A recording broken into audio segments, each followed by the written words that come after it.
Welcome to Societies, Economies, and Cultures. Today, we're attempting to shortcut decades of historical theory and really just jump straight into the foundational mechanics of how we organize ourselves as humans. Hmm. We're doing a deep dive into a framework from what our sources call the Treatise on Systems. And it's this incredibly ambitious analysis of how cultures actually emerge, how they survive, and maybe most importantly, how they build economies that actually work and last.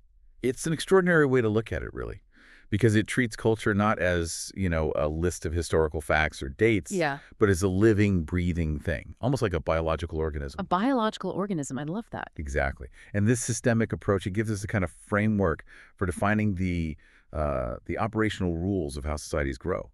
We can move past just telling stories and anecdotes and focus on functions that are repeatable and scalable. Okay, so that's the mission today. We're going to grapple with this unique biological metaphor. They call it the cultural mycelium, which is meant to explain how culture spreads and grows. Right.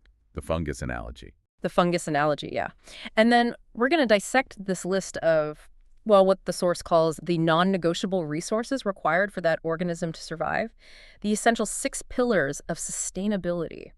It's a really fascinating mix of biology and political economy. Okay, let's unpack this. What we're really looking at is a truly cohesive model for understanding how people cluster together and, thrive. Mhm.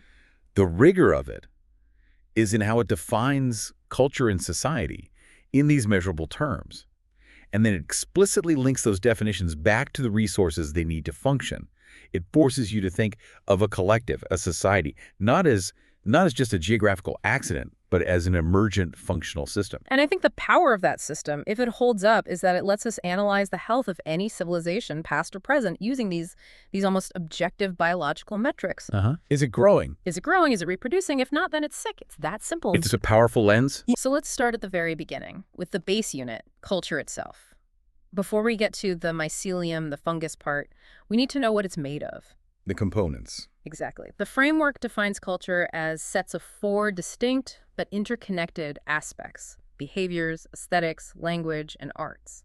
And that specific definition is so critical because it immediately sets the boundaries of what a culture is and, maybe more importantly, what it is not. What do you mean? Well, it means culture is a mechanism of human interaction. It's not a place on a map and it's not, a gene pool.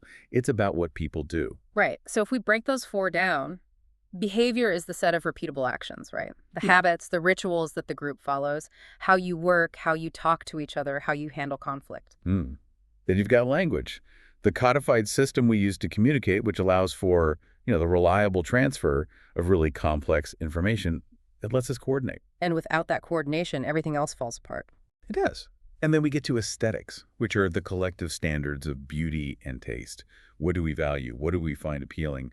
And this goes, way deeper than just fashion. It's architecture, preferred landscapes, even the internal moral ideas about what's good or beautiful. And the final piece is arts, which is the tangible external expression of those aesthetics. The music, the books, the paintings, the stuff we make. The output, exactly. So we have these 4 ingredients. Now, the big question, how does this cultural mix even get started? And this is where that fungal metaphor, the cultural mycelium, comes in. It's supposed to explain the emergent nature of it all. Right, and its ability to evolve. And it all begins with the simplest possible element, That's the right. spore. The spore. The spores are defined as easily repeatable behaviors, Hmm. or mimetic behavior. Hmm? The key concept here is that there's a really low barrier to entry, and it's highly transmissible.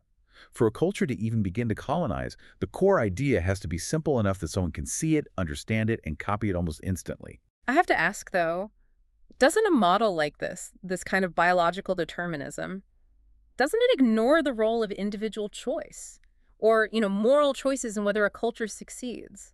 If it's all just a score, does our intent even matter? That is a crucial quotient.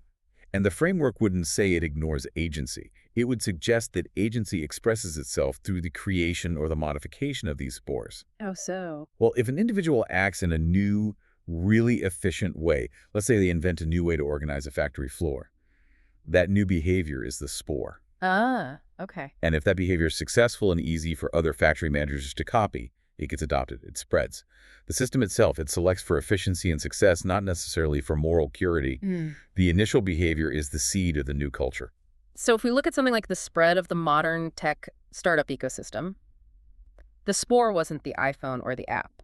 That was the product. The spore was the behavior. Tell me more. Well, things like rapid iteration, the open plan office, that's an aesthetic, I guess. Hmm. The specific jargon, the fail fast philosophy, all of those things were behaviors that were incredibly easy to repeat. Precisely. And just like a biological spore, this cultural spore, it can't survive unless it lands in a resource-rich area. Fertile ground. Exactly. If the ground is barren, no available capital, no talented people, no market for your product, that new behavior just dies on the vine. Colonization absolutely requires fertile ground. And once that spore lands and takes root, that's when it starts to grow the mycelium, which is the core mass of the culture, the people themselves, and all their organized interactions. And the mycelium's function is, well, it's singular, really, to branch out and form a functional network.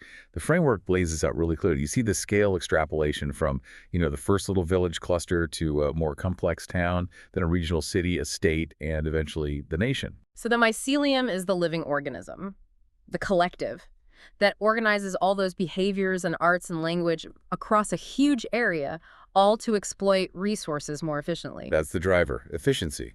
So something like the Roman road system, that wasn't just infrastructure, it was a physical manifestation of the Roman cultural mycelium. Oh, absolutely. A perfect analogy. It was allowing the flow of goods, troops, and most critically, shared behaviors and a shared language across vast distances. That's an excellent historical example. That road system is what ensures the viability of the whole network. If the branches, the different cities, aren't functionally connected through reliable transport and, shared governance, which itself relies on shared behavior and language, the mycelium just fragments. The strength of the culture is defined by the strength of its network function. Which brings us to the visible output. If the mycelium is the living, often invisible infrastructure, what's the proof? What's the observable result of all that organized behavior? That would be the fruiting body. This is the tangible evidence of the culture's success. It's everything that's generated by exploiting those resources. That was it. So the fruiting body includes the actual objects they make, the specialized arts, and this is crucial, sufficient or even excess labor function. That distinction feels huge. Sufficient versus excess labor function. It is. Sufficient labor just keeps the lights on. It maintains the network. But when a culture is organized so efficiently that it creates excess labor function, that means it's producing a surplus of value.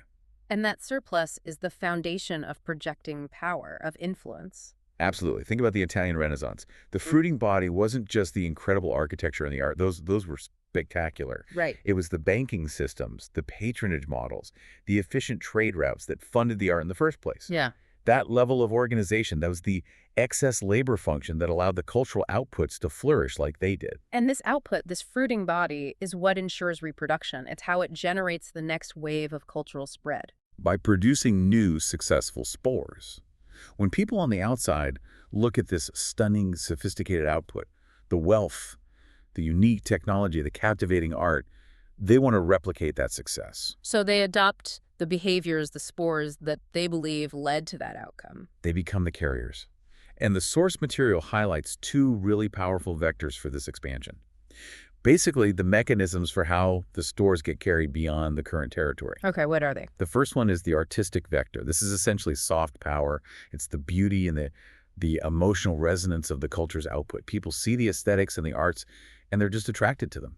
So when global fashion adopts a style from, say, Paris or Tokyo, or when Hollywood movies dominate the global box office, that's the artistic vector at work. It makes others want to join or at least to emulate the mycelium. And the second one? The second is the excess labor function vector. This is the economic driver, the hard power. It's labor that provides surplus value and, makes money. When a culture solves problems for the outside world and generates consistent wealth by doing it, that economic success is the ultimate magnet. So the organizational behaviors that lead to that wealth, the business practices, the intellectual property, those are the spores that people carry outward. Precisely. And this is the critical connection we have to make. Cultural survival is reproductive. A culture must produce functional, attractive things and profitable labor.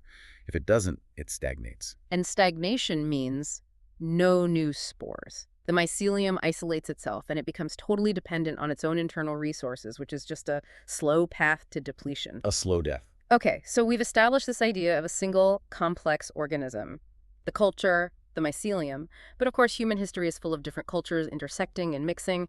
This network of networks is what the treatise defines as society. Right. Society is the amalgamation, the complex blend of two or more cultures. But, and this is a huge but, the framework is very clear that successful functional societies require isomorphic cultures. Isomorphic. That's the Mm. key term here. It means having a similar structure or form. Mm. It doesn't mean they have to be identical, but it requires this deep foundational overlap in specific areas. Yes, the treatise specifies 4 aspects that absolutely must align for a successful integration to happen. And let me guess. They're the same 4 aspects of culture itself. You got it. They must share similar behavioral, aesthetic, linguistic, and artistic structures. If cultures meet and they try to form a society, but they're fundamentally mismatched on even one of these points, the societal structure that results is going to experience severe, constant friction. Let's explore why that is. Take the linguistic aspect. That seems like an obvious one. If 2 cultures inside a proposed society can't effectively communicate, any kind of complex resource sharing becomes almost impossible. Uh-huh. The ability to coordinate labor, a key function of the mycelium, just vanishes. And language isn't just about, chatting. It's about codifying shared understanding. It's about contracts. And what about core behaviors, if those don't align? The whole system breaks down. Just imagine a culture that's built on very explicit, contractual rule following, and it tries to integrate with a culture that's built on implicit, relationship-based trust. They can't predict each other's actions. Not at all. And that leads directly to inefficient labor, to internal conflict, and an inability to present a unified fruiting body to the outside world. That failure would just cascade, wouldn't it? The cultural drag created by that lack of isomorphism would drain the collective energy. It would. Mm. You end up spending all these excess resources, time, governance, political capital, just trying to manage the internal friction caused by these structural mismatches. And what about aesthetics and arts? Those are often dismissed as, secondary fluff. But they're essential for cohesion. If the artistic output of culture A is seen as deeply offensive or just plain ugly by culture B, there's no shared sense of purpose or beauty. Without a unified visual or artistic identity, that combined society can't leverage the powerful artistic vector for external expansion. Their collective brand is confused. Or worse, repulsive. So the implication here is pretty profound. Societal stability isn't just achieved through, mandatory tolerance or some political decree. No, it requires deep operational similarity in how people act, communicate, and express what they value. If the isomorphism is incomplete, you might see some temporary economic benefits from sharing the same geography, like access to a port or something. But the stability won't last. You haven't really created a single, powerful mycelium. You've just created juxtaposed, isolated colonies that are supposed to be near each other. They can't share resource data effectively, they struggle to create unified policy, and it severely limits their ability to project those successful spores outward as a cohesive nation. The stability of the state, then, is a direct reflection of the isomorphism of the cultures underneath it. Exactly. Okay, this is where we transition from the theory of cultural emergence to the really practical requirements of sustaining it. We've got our functioning cultural network, the mycelium, and it's trying to maximize its output. Here's where it gets really interesting, because the treatise defines the absolute, non-negotiable lifeblood of that mycelium, the 6 pillars of moneymaking.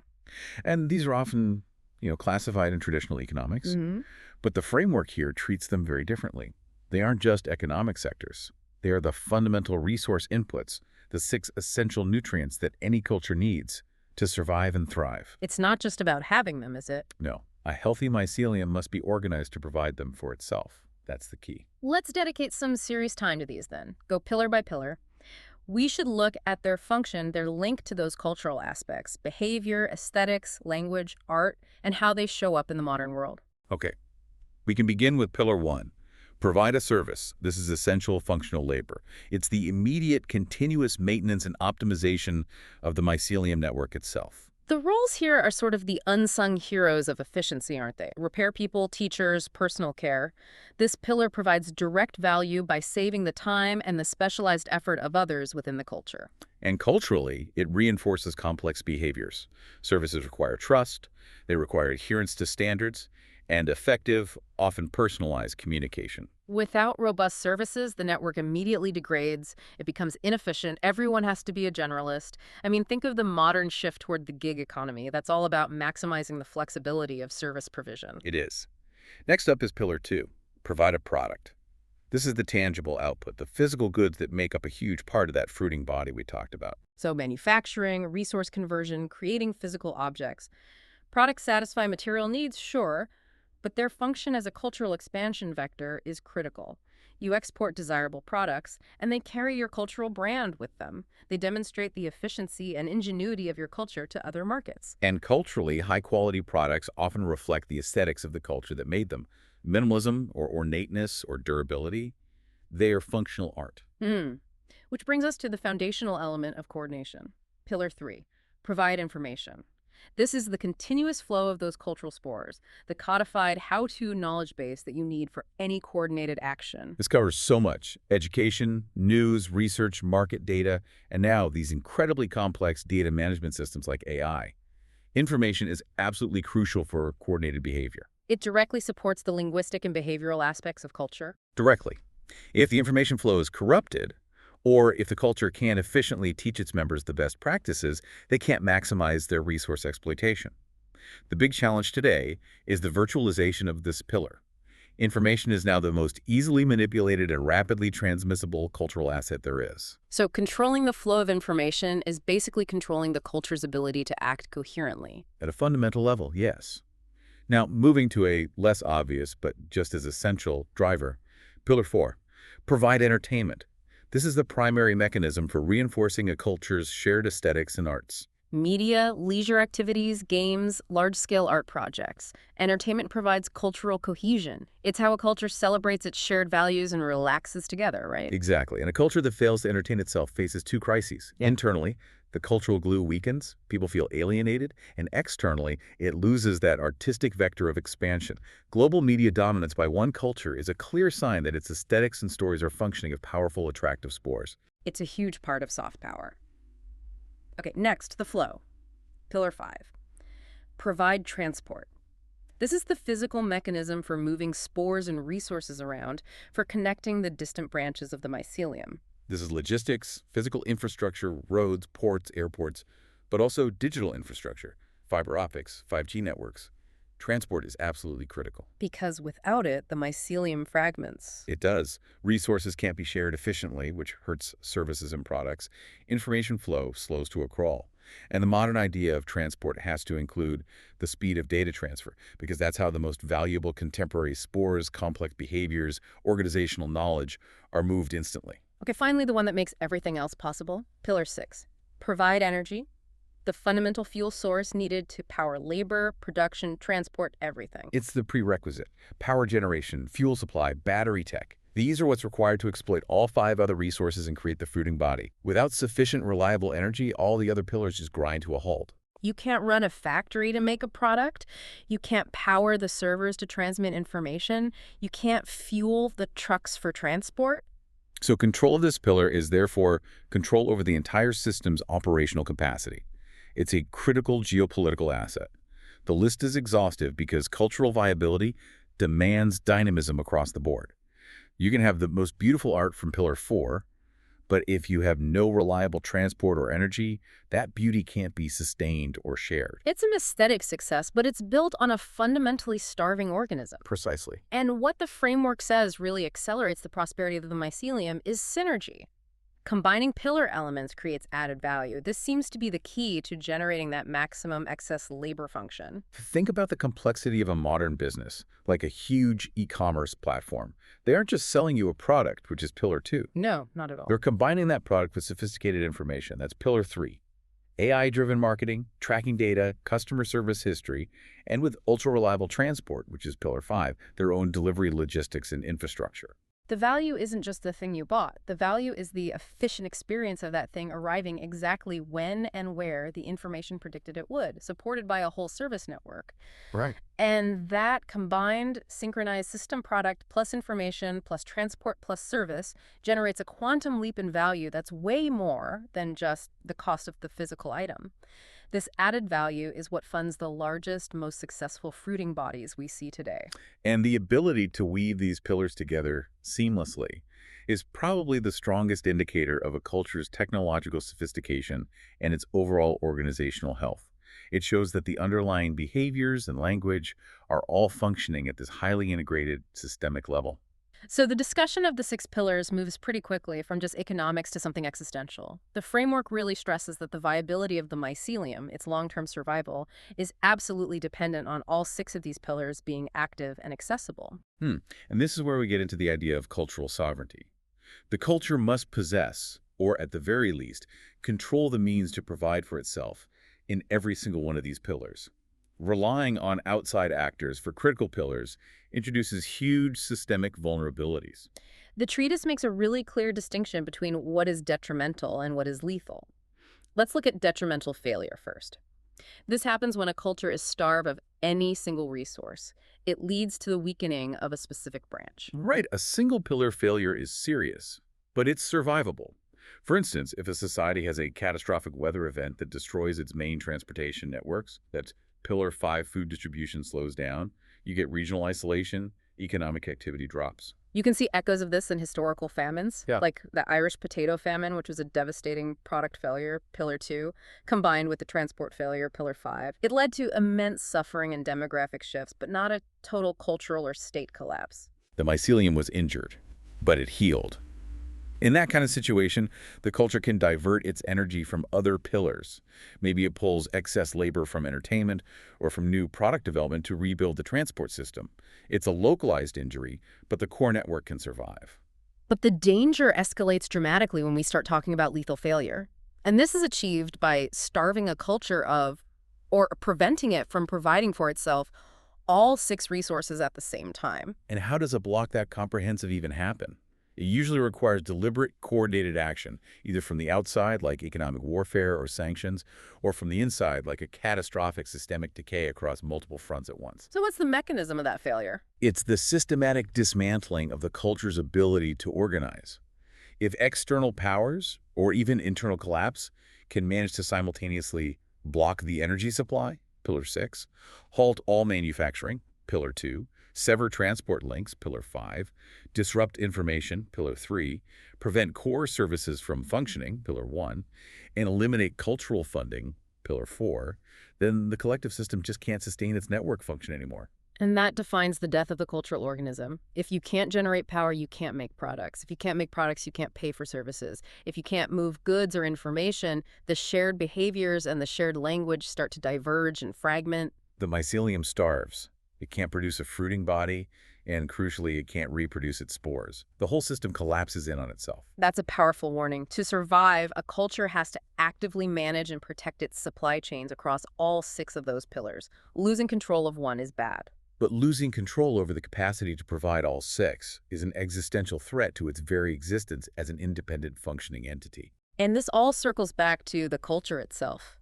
A failure in any of the pillars directly erodes those four foundational cultural aspects: behavior, aesthetics, language, and art. We can illustrate this. Take the informational pillar. If a culture is starved of reliable, trusted information, Pillar 3, maybe because of censorship or systemic disinformation, you get an immediate behavioral breakdown. People can't coordinate, trust erodes. Exactly. Resource allocation becomes chaotic. The shared behaviors that define the culture become uncoordinated. It stops being a cohesive network and becomes just a collection of confused individuals. Or think about starving the system of entertainment, Pillar 4. It's not immediately fatal, sure, but without shared art and aesthetics, the cultural identity just fades. It becomes less attractive to its own members, and it certainly loses its ability to project its spores outward. It becomes a functional but joyless and ultimately brittle system. And that's the self-referential nature of the system that dictates survival. The culture needs the pillars to thrive, but the behaviors, the aesthetics, the language, and the arts are the organizational structure that allows people to efficiently provide those pillars in the first place. You can't separate the cultural definition from the economic function. They're two sides of the same coin. They dictate the ability to survive. So when a mycelium is successful, it's complex, it's leveraging all six pillars, it's creating a lot of excess labor, it's reproducing spores, all that complexity demands organization. And this leads naturally to the emergence of the governing structure, the polity. The polity, the organized governing body of a culture or a society. It's the structural response you need when you have wealth. As resources flow and the mycelium expands, internal pressures build up. Who gets what? Who enforces the rules? The polity is required to ensure that there's some kind of equitable distribution and protection of the collective assets, to protect the integrity of the network. And the treatise details the essential systems that the polity creates.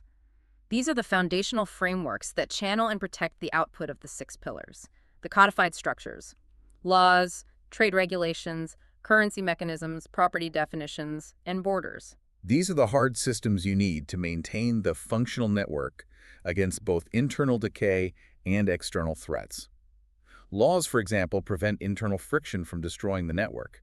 They basically codify the preferred cultural behaviors into rules you can enforce. And currency standardizes value exchange, which allows products and services from pillars 1 and 2 to be shared across the entire network efficiently. And the frameworks directly protect the pillars themselves. Sure. Property rights define ownership, which incentivizes the labor and production across all the pillars. I mean, if you don't secure the output of Pillar 2, the products, people will just stop making them. And borders draw the line for the organized network. They protect the collective resources, especially things like transport and energy, from outside competition or just outright theft. And this organization, which is born out of the necessity to manage complexity and protect the resource, flows from the six pillars. That's what gives rise to the functional systems that evolved to become nations. So a nation is just the ultimate large-scale expression of a successful, self-sustaining polity that's governing a robust, isomorphic cultural mycelium. It's the institutionalization of cultural success. The underlying behaviors, aesthetics, language, and arts all solidify into these codified national systems. And that allows the organism, the nation, to operate at the highest possible scale and project its influence globally. This brings us back to one of the most intellectually compelling insights in the framework, for me at least, the necessary distinction between the polity and politics. Yes, the polity is the tangible codified structure. The Constitution, the physical borders, the tax laws, it provides the stability. And the treatise defines politics as the behavioral aspect of the polity. That distinction is so crucial.